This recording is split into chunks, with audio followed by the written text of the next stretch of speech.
Hello friends, Radhe Radhe. कैसे हैं आप सब? उम्मीद करती हूँ ठीक होंगे, मस्त होंगे और मैं भी बिल्कुल ठीक हूँ। तो चलिए, हाउसवाइफ की ऐसी 5 बचत की आदतें जो आपको मैं बताने जा रही हूँ, किसी ने नहीं बताई होगी। लोग कहते हैं कि खर्च कम कर दो, शॉपिंग बंद कर दो, पैसा तुम्हारा डेफिनेटली बचेगा। लेकिन ये सबसे बड़ा मिथ है, एक झूठ है। सिर्फ कंजूसी करके कोई भी परिवार अमीर बन पाया है? मैंने तो नहीं देखा।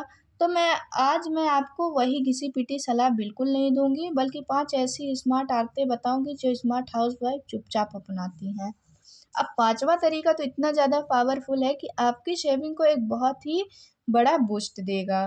तो आदत नंबर 1 है, जैसे कि आप किचन में मसालेदानी यूज़ करती हैं, धनिया, काली मिर्च, जीरा, मसाले, गरम मसाला, सबका ना अलग-अलग डब्बा होता है।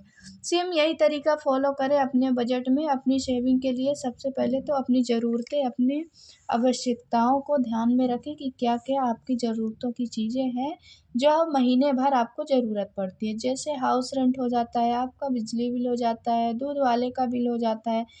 अगर आपने मेड रखा है, तो उसको भी महीना देना पड़ता है, पेट्रोल बिल हो जाता है, स्कूल फ़ीस हो जाता है। तो हर एक चीज़ का एक एनवेलप बनाएँ आप, एक हर एक चीज़ का एनवेलप बनाएँ। इसे हम कहते हैं एनवेलप बिल्डिंग सिस्टम। मतलब कि जैसे ही हम महीने की शुरुआत करते हैं, आपको जब सैलरी आए तो आप उसे कैश में घर ले आते हैं। जितना आपकी ज़रूरतों की चीज़ें हैं और हर एक चीज़ को, जैसे हाउस रेंट हो गया, जितना ही आप हाउस रेंट देते हैं उसको एक अलग एनवेलप में रखना है। अच्छी तरह से रबड़ बैंड लगा के रख दें। उसके बाद स्कूल फ़ीस, उसके लिए अलग एनवेलप रखिए। दूध वाला है, ये सब ऐसे खर्चे जिनमें हम कोई भी सेविंग कर सकते हैं। लेकिन हम करती क्या हैं, जब पैसा कैश में अलग-अलग डिब्बों में रहता है तो दिमाग को साफ रहता है कि ये पैसा ना राशन का है, इसमें कपड़े या रिचार्ज बिल्कुल नहीं खर्च करना है। तो इससे हम कहते हैं एनवेलप बिल्डिंग सिस्टम। तो अच्छा, इसका फ़ायदा क्या होता है? लोग तो बहुत बड़ी-बड़ी बातें करते हैं, इतना समय दो, ऐसी सेविंग करो, लेकिन इसका फ़ायदा क्या है? फ़ायदा ये है कि जब आप सारे पैसे एक ही डिब्बे में रख देते हैं, तो हमें पता ही नहीं रहता कि इसमें ज़रूरत की चीज़ें क्या हैं, क्या नीड्स है, क्या वांट्स में खर्च करें। फिर जब हर चीज़ का अलग-अलग डब्बा होता है, तो हर रुपए का हिसाब होता है। और सच बताऊँ तो ये कोई नया तरीका नहीं है, मैंने ये बचपन से अपने पापा को करते देखा था। कि वो कैसे पैसों की शेविंग करते हैं, हर चीज़ का अलग-अलग नाम लिखकर एक रबड़ बैंड लगाकर वो इसी तरह से एक डिब्बे में रखते थे। और सेम वही तरीका मैं भी फ़ॉलो करती हूँ, इससे अच्छी खासी शेविंग हो जाती है मेरी। तो आज ही घर से 4-5 डब्बे निकालिए, एक एनवेलप में नाम लिखिए, उसमें टैग लगाइए, क्या-क्या चीज़ कितनी है, कितने की है, कितना आपको खर्च करना है। और जब आप अपनी लाइफ़ में थोड़ा-सा सिस्टम लाइएगा तो इसे एक रूल्स बनाइएगा। तो आपको पता आएगा कि लाइफ़ कितनी ज़्यादा खूबसूरत है। कभी भी आपको पैसों की समस्या बिल्कुल भी फ़ेस नहीं करनी होगी। और इस तरीके के सिस्टम को फ़ॉलो करने से आप यहाँ पर 30% तक फालतू खर्चा बिल्कुल रोक सकती हैं। लेकिन सिर्फ़ डब्बे बनाना ही काफ़ी नहीं है। प्रॉब्लम तो तब शुरू होती है जब हमें मार्केट में कोई चीज़ हमें लुभाने लगती है। यही है आदत नंबर 2।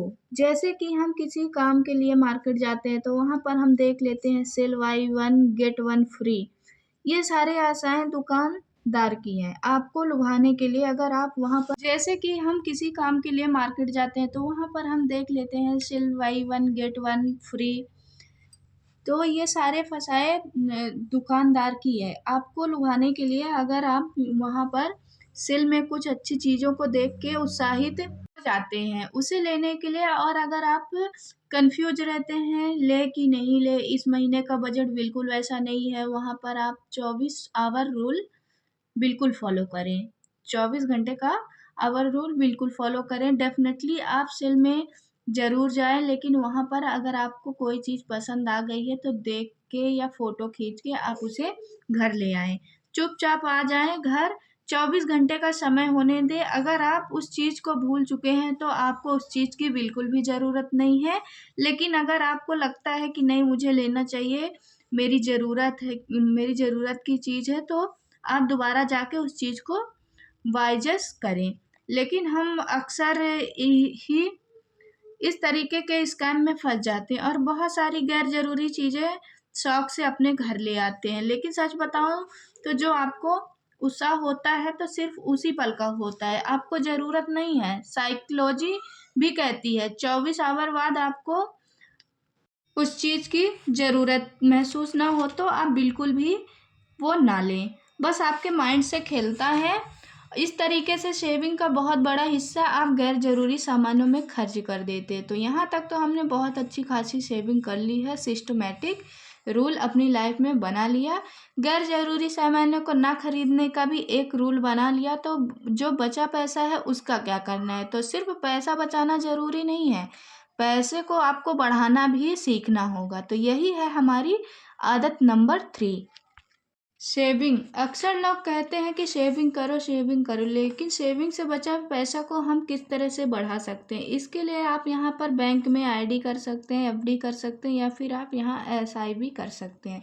एसआईबी का फुल फॉर्म होता है सिस्टमैटिक इन्वेस्टमेंट प्लान, जो हर महीने एक तय अमाउंट को आपको रखेगा। या आपको 500 रुपये से भी शुरू कर सकते हैं, और विश्वास मानिए कि अगर आपने 500 रुपये से शुरू किया है तो 10 महीने में एक अच्छा खासा अमाउंट आपकी सेविंग का वह पर बच जाएगा। या फिर आप यहाँ पर सोना चांदी में भी इन्वेस्ट कर सकते हैं। सोना चांदी को हमेशा ही सुरक्षित निवेश कहा जाता है, लेकिन अगर हम यहाँ पर कोई गहने खरीदते हैं, कोई ऑर्नामेंट खरीद लेते हैं, तो उसमें जो लगा मेकिंग चार्ज होता है 10%, 15%। अगर आप ब्रांडेड दुकान मतलब तनिष्क, कल्याण वगैरह में जाएं तो 20 से 30% तक रहता है।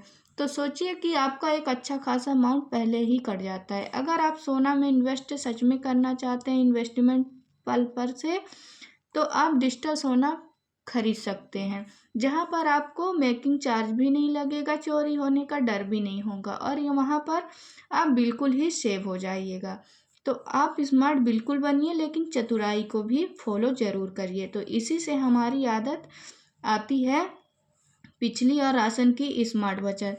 तो हमारी आदत नंबर 4 है ये, घर का पंखा, एसी, गीजर दिन भर में कितनी बार बेवजह चलता होगा? कमरे से निकलते वक्त लाइट को भी बंद करना या फैन को नहीं ऑफ करना हमारी एक कॉमन आदत है। लेकिन यही छोटी छोटी आदतें लास्ट में बिजली के बिल का ना 1000 रुपए तक बढ़ाने में हेल्प करता है। बच्चों को भी ये जरूर सिखाएं, जब भी वो कमरे या रूम से निकलने या टीवी ऑफ करने या फैन ऑफ करें, और एसी को तो सबसे पहले ऑफ करें।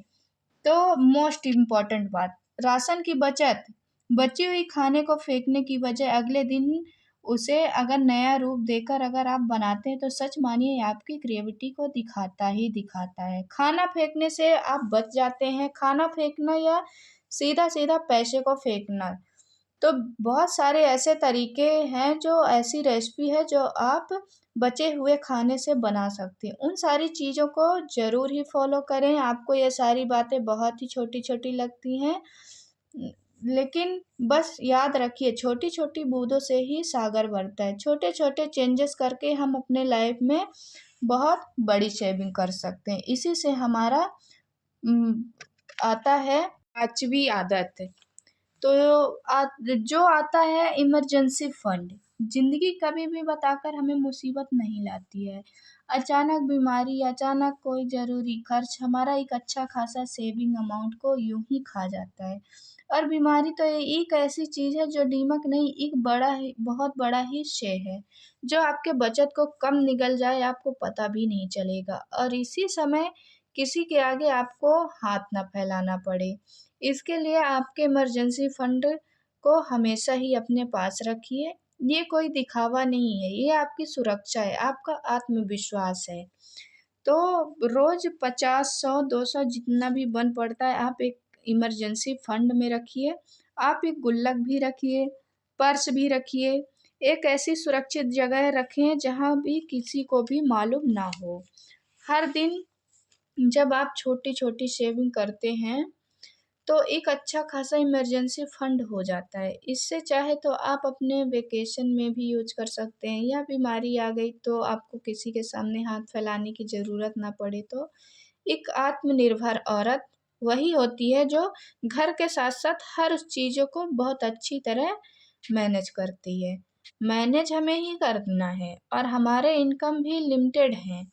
तो क्यों ना अपने इनकम को लिमिटेड से अनलिमिटेड बनाएँ, ताकि हम अपने नीड के साथ-साथ हम अपने बॉन्ड का भी ध्यान रख सकें। तो वेकेशन पे जाना बहुत ज़्यादा इम्पोर्टेंट है, तो साल में वेकेशन में आप कितना जाते होंगे? साल में 1 बार, 2 बार, तो वही चीज़ अगर आप इमरजेंसी फंड या वेकेशन फंड के रूप में अगर आप रखिए तो बीमारी आ गई तो उसमें खर्च नहीं, तो हम अपना शौक पूरा करेंगे। तो कुछ ऐसे तरीके हैं जिससे आप फ़ॉलो करके अच्छा खासा अमाउंट अपनी लाइफ़ में सेव कर सकती हैं। तो एक हाउसवाइफ़ के लिए बहुत ही अच्छा रूल्स है। मैंने 5 आदतें बताई हैं, तो एक हाउसवाइफ़ के लिए बहुत अच्छे रूल्स बता रही हूँ। आप भी फ़ॉलो कीजिए, ज़रूर फ़ॉलो करिए, तो आपकी लाइफ़ में बहुत अच्छे चेंजेस आएँगे। मैंने तो करके देख लिए, मेरी लाइफ़ में तो अच्छे खासे चेंजेस आ गए हैं। ना तो किसी के सामने आपको हाथ फैलाने की ज़रूरत है, ना ही आपको दिन भर टेंशन में रहने की ज़रूरत है। कि इस महीने कैसे घर चलेगा, इस महीने तो कोई सेविंग ही नहीं है, इस महीने तो कोई मतलब ज़्यादा इस महीने इनकम भी नहीं हुई है। तो आज का वीडियो आपको पसंद आएगा तो आप ज़रूर एक कमेंट, एक लाइक, शेयर ज़रूर कीजिएगा। तो आप बस ये 5 आदतें फ़ॉलो कीजिए और अपनी लाइफ़ में ना चेंजेस देखिए कि आपकी लाइफ़ में कितने सारे चेंजेस होते हैं। मैंने तो करके देख लिया, अब आप भी अपनी लाइफ़ में चेंजेस कीजिए और आपको भी पता होगा कि एक गृहिणी के लिए, एक हाउसवाइफ़ के लिए कितना ज़रूरी ये सेविंग होती है। तो आप आज से ही बदलना शुरू कर देंगी तो आपका बिना ज़्यादा मेहनत के हर चीज़ की सेविंग भी होगी, हर चीज़ का टाइम भी बचेगा। तो मैं हूँ पूनम तिवारी, आप लोगों से फिर से मिलूँगी एक और नए वीडियो में। तो फ्रेंड्स आपको हमारी ये 5 आदतें कैसी लगी? आप लाइक, शेयर, कमेंट में ज़रूर बताइएगा।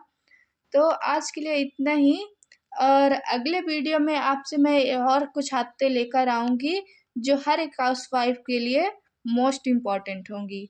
तो आज के लिए इतना ही, बस राधे-राधे, लाइक, शेयर, सब्सक्राइब ज़रूर कीजिएगा।